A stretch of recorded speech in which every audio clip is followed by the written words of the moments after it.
you don't have to cross any oceans to get to the third world. It's amazing to think that that's right here in our own state, just a couple of hours from the 7th largest city in the country.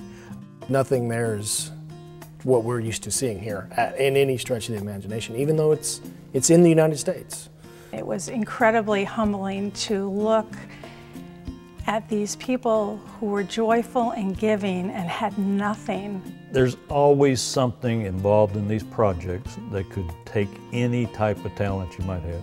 One lady's house that we worked on, the roof was so bad that, I mean, you could see right through the sky, and every time it rained right on her.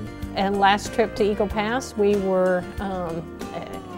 had all of these blankets that we gave out for UMCOR. We had no idea when we went down there that there would be these blankets, and we ended up standing on the bridge between the United States and Mexico and handed out 300 to 400 blankets.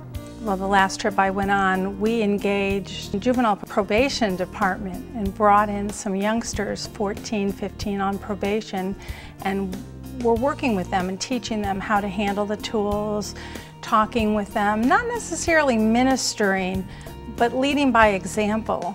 Whether it's just speaking to somebody, maybe sitting in a corner and ministering to somebody. However big your heart is or your skills are, is the only thing that could determine whether you could be a benefit to the group.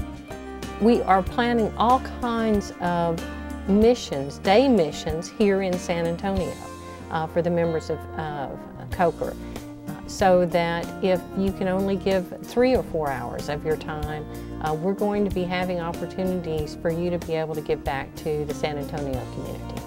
We have a lot of fun. Every trip I go on, I always feel like I got more out of it than I gave. People have asked me a lot of times, why do I do this, or what I get out of it, or, you know, what I get out of it is, I really do it out of greed, because I've never been on a trip that I didn't get a whole lot more than I could possibly ever get.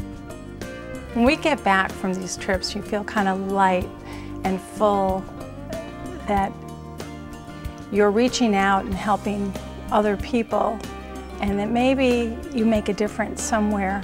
If you believe the things that Jesus said and the ways that he walked about in Palestine so many years ago, if we believe that those are examples that we are to follow, then we have to be reaching out to folks exactly like we're doing in Eagle Pass, exactly like we're doing in the One Great Day of Sharing, exactly like we do through all the many other worthy missions that we support here at COCR.